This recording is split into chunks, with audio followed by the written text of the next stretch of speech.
YouTube, we are back in business with our next Dark Matter Ultra series guide. Today we have launchers for you, the worst of them all. We're getting them out of the way, we're ripping the band-aid off. I'm going to discuss the Cigma, the RPG, what makes them different, the best class, perks, and field upgrades that you guys can take into your games to get these damn things done as fast as possible. We don't waste any time on this channel, so we're going to jump straight into the content that you guys came here for. Just want to say thank you for almost 50,000 subs. We've only been on YouTube for 3 months and we're almost at 50K, baby. So content's going to keep coming. Thank you guys. I appreciate it. So firstly, just discussing the class itself. All right. Now there's kind of 3 things that are going to make this important. The first one is taking danger close as your wild card. The reason we want to do this is it's going to give us an extra missile or an extra grenade launcher, an extra rocket that we can use at our disposal. So being that we need double kills and 2 kills without dying, etc., things like that, taking danger close is going to help you not run out of ammo. It's also going to give you an extra tactical and lethal equipment, but that doesn't necessarily matter here. Other than that, for perks, I run engineer. That way we can detect enemy equipment and score streaks through walls, see score streaks on your minimap. That way if anyone uses a care package or a sentry gun or UAV, it'll blow up bright orange so you don't miss it. Next, I like to take gearhead. It reduces the field upgrade cooldown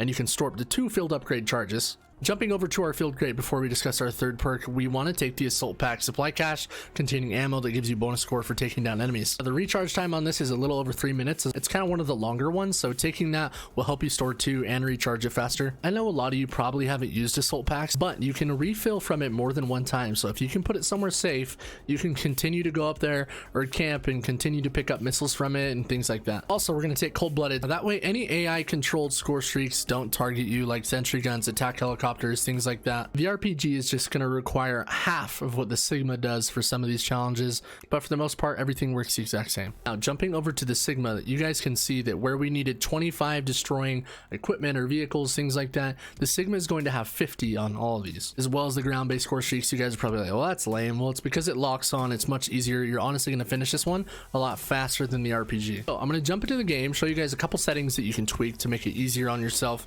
give you a couple tips that you probably don't know were a thing before you go for this grind that I learned after or midway through, and I wish I would have known at the beginning. So without question, the best game mode you can jump into is hardcore Nuketown 24/7. So if you jump into quick play here, use your bumper, come over here to hardcore Nuketown, just cue that up there. Now I will just preface that when you guys are playing this, your KD, your score per minute, everything's gonna go down, which honestly isn't necessarily a bad thing, because the worse the lobbies you get into, the easier time you're gonna have killing people. I find the worse my lobbies are, the less time they're using flak jacket, less people really have awareness and just overall a capacity to play the game at a level that most of us probably do. So that being said, don't get discouraged if you're only going 10 and 32 in a game. It's completely fine. This camo challenge is meant to make you suck. Now again, one of my biggest tips I can give you is that at the beginning of you going for this camo, even if you're not on launchers right now, if you're going for SMGs or assault rifles or tac rifles, absolutely anything, put a launcher on your secondary and follow the same rules that I'm going to discuss. Right when you guys get into the game, I want you to pause your game, go over to your audio here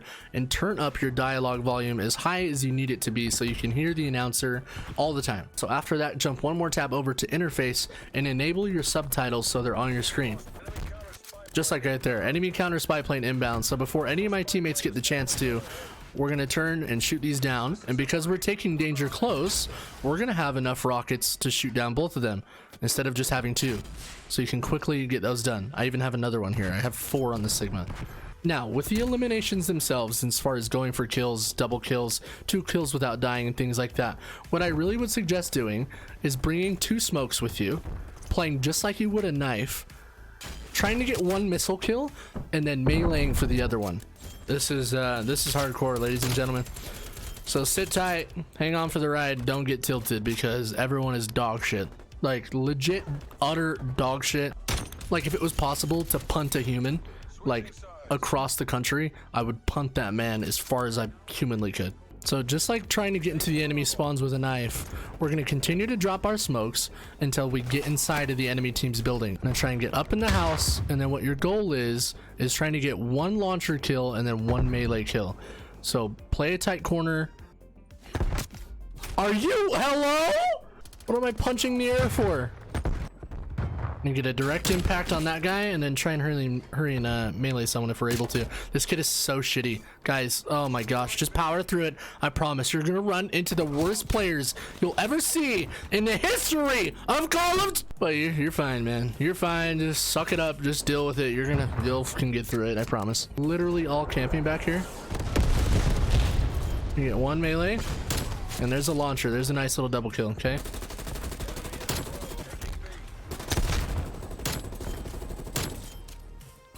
Also, remember, keep listening for your audio cues and check your engineer anytime score streaks come up. Remember, one of the camo challenges you're going to have to complete are going to be 3 score streaks in one game 10 different times. So just kind of pop those off, shoot down everything that exists. You want to be the one that gets all of them. Also remember, if you guys see equipment, take these things out because you're going to need 50 of those on the ground. So if you can run into some equipment, chase those down, get some equipment kills. Now, the RPG is going to work the exact same way. The same strategy I said to get kills, the same strategy I said to shoot equipment, the same strategy I said to shoot down score streaks. The only difference is, and the biggest pain in the ass, is this thing doesn't lock on to any skill streaks. So I'm going to show you guys a little bit of tips and tricks on how you can aim your RPG, shoot them the most straight and the closest to the target that you can possibly get, so you can hit those UAVs, hit those care packages, and not miss a single opportunity when it comes down to shooting an aerial score streak. So just like you guys should do, I'm just gonna play, get my kills, try and get some double kills, 2 kills without dying, until they're starting to call in some score streaks. So there's 1 kill there. Can I get a second one? No. He's using an M16 in hardcore, slide canceling with the CDL skin. Why am I surprised? You're gonna have a much easier time with the RPG because it's a lot faster. It's not as sluggish. You guys are gonna be able to get a lot more done. You can definitely feel more confident if you're trying to use 2 missiles to get your double kills with this weapon specifically. Another awesome tip that I like to use to know where they're spawning if you guys don't get a domination game: press tab to see your scoreboard and trigger over. Use your bumper to go over. You can see on the map, even in hardcore, where your teammates are spawning.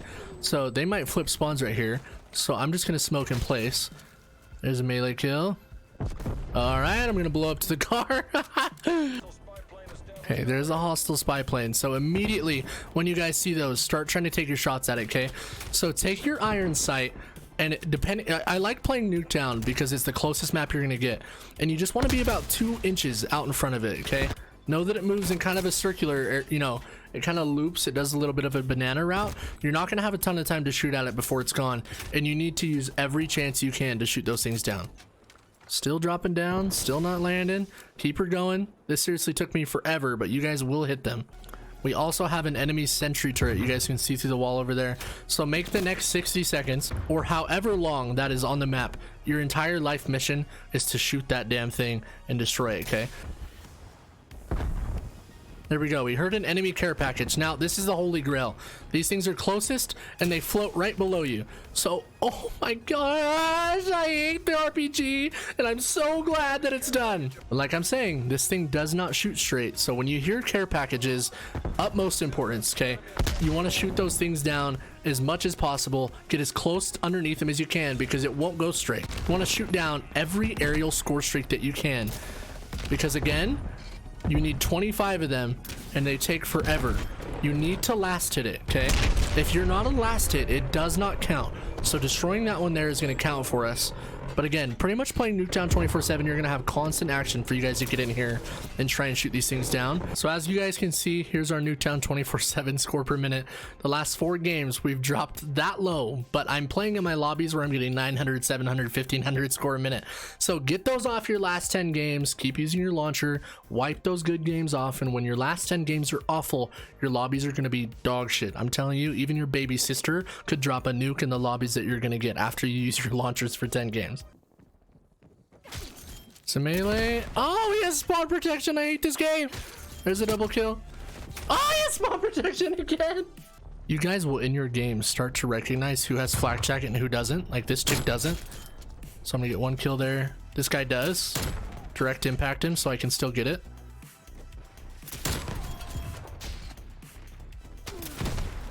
Hostile care package inbound. All right. Oh my hell. We're dying in the spawn. We're dying in the spawn. Don't die, don't die, don't die. Leave me alone, leave me alone, leave me alone. Shoot it straight at it.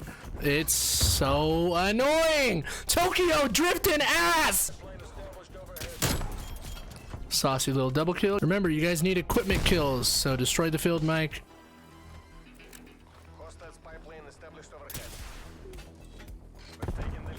Boom, baby. Just like that.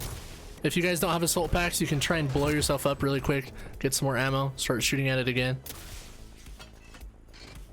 There it is. There's another spy plane. You really want to try and get them when they're on your side of the map. When they're right above you, it's the best time to hit them. Now, talking about the destroying 3 score streaks for enemy vehicles in a single game 10 times, this camo challenge specifically, I have a really cool tip that you guys probably had no idea even works. Now, I make a class with an RPG and a Cigma, and if you guys didn't know, with this Cigma, if you destroy the first 2 score streaks and then get the 3rd score streak killed with the RPG, it will actually count as one of these challenges completed for the RPG. As long as you guys don't back out of the game, just don't leave the game. You have to complete the game, and it needs to be the 3rd. You can't do the Cigma, then the RPG, then the Cigma again. As long as you can get, destroy UAV and another UAV with the Cigma, easy peasy, and then kill, a snowmobile or a boat or anything like that, or a sentry gun with the RPG for your 3rd, it will count as that camo challenge done. Again, just make sure you're running Danger Close and Engineer on these classes so you can see anytime a score streak comes up and also have more missiles at your disposal. And I, without question, would only play Combined Arms Assault. Now, it's better than Dirty Bomb. People are always jumping inside of vehicles on this game mode. It's a pretty long game mode, so again, the camo challenges do stack, so if you can get 6 done in one game, it will count as 2 of the 10 in just one game. It stacks. I really would only try and play Crossroads and Armada. The reason for that being the boats on Armada, everyone's always jumping in those single boats as well as the bigger boats. And then on Crossroads, everyone's always getting into snowmobiles or the tanks. You have to do the last shot to the vehicle or it doesn't count for you. But also, in this game mode and in the vehicles in general, you have a little bit of time right after the enemy jumps out of it. So let's say they're on the snowmobile coming at you and they jump out of the vehicle. You have a second or two that you can still blow it up. If you get the breakdown achievement, it will still count as a vehicle destroyed. I'll show you guys some of that gameplay right now in Combined Arms Assault. Again, I wouldn't play anything else. Stick with this game mode. It's money. Now, we got Crossroads here, exactly what we wanted. So like I said, we're going to jump in with our Cigma class and we're just going to play until we can get 2 of those score streaks gunned down. And again, you guys want to make sure you have engineers, so anytime anyone jumps in a vehicle or anyone does anything, you'll be able to see it on your map. Right, so someone got in a snowmobile over there, so we're going to wait until it's visible, try and pop a shot at him. There we go. There's 1 vehicle down. We just need 1 more. I like to carry Semtexes on my class when I do this because a Semtex will do 50% of the HP of a tank. And then if you can hit it after, you only need to hit it 1 more time. All right, yeah, shoot me around the wall without even seeing me. Good stuff. We quickly get to it. We can. As 1 HP. There we go. Also, we got a double kill there, so if you guys are playing Combined Arms Assault, you can also get your double kills and 2 kills without dying, and it'll count for both of them. Now that we've destroyed 2 score streaks, we're going to switch over to our RPG class and now use our RPG. Now, what we're really waiting for are those tanks or those snowmobiles. We're just going to play patiently, try and get somewhere a little sneaky to where they'll just drive right past us and we can just shoot right at the ground and blow it up. And again, engineer is money because you guys will see them driving across the map. I literally will lay here in a bush and wait till I see something orange on my map. Oh, there's a sentry, which also counts as a score streak or a ground streak, right? So if we can get over to that sentry, it'll count just the same. So we can do that. We can try and hustle over there. While there's no one in snowmobiles, we can just try and wait for them as well. So as you guys can see on the bigger maps with the spy plane, they're just going to be too far away to where it's like not even worth your time trying to gun down with the RPG. If you guys can get a spy plane underneath you, feel free to go for it. Only if it's underneath you. I would not spend your time going for the spy planes unless it's literally directly underneath you.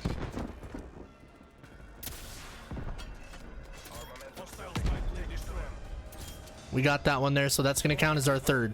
Just to show you guys as well, right? Here's a snowmobile, so we can blow that up as long as it says breakdown. If you can get the breakdown to pop up on your screen, just like a point blank or a long shot would, that does mean that it counted. But again, remember, we destroyed that UAV, so that was technically our 4th. We only want to do that with our RPG if it's our 3rd. So we have a kill right there. We're going to get a second one with our RPGs. We're back on our 3rd score streak of the game, which 1 more with our RPG and we'll be at a tally of 2, because remember, it stacks. So we're going to shoot a guy right there. I mean, look at, they're literally driving straight into you all the time. So because we did 2 score streaks with the Cigma and then we killed the UAV with the RPG, that's going to count as 1 3 score streak challenge. And then we destroyed 1 snowmobile, another snowmobile, and a snowmobile after that. That is also going to count as 3 just the same. Again, Combined Arms Assault is a very long game mode. Do not back out of the game in multiplayer. You need to stay in the game in order for your camo challenges to count, so don't back out. Try and help your team win. Do whatever you got to do. Get rid of the game if you can finish it up and unlock gold.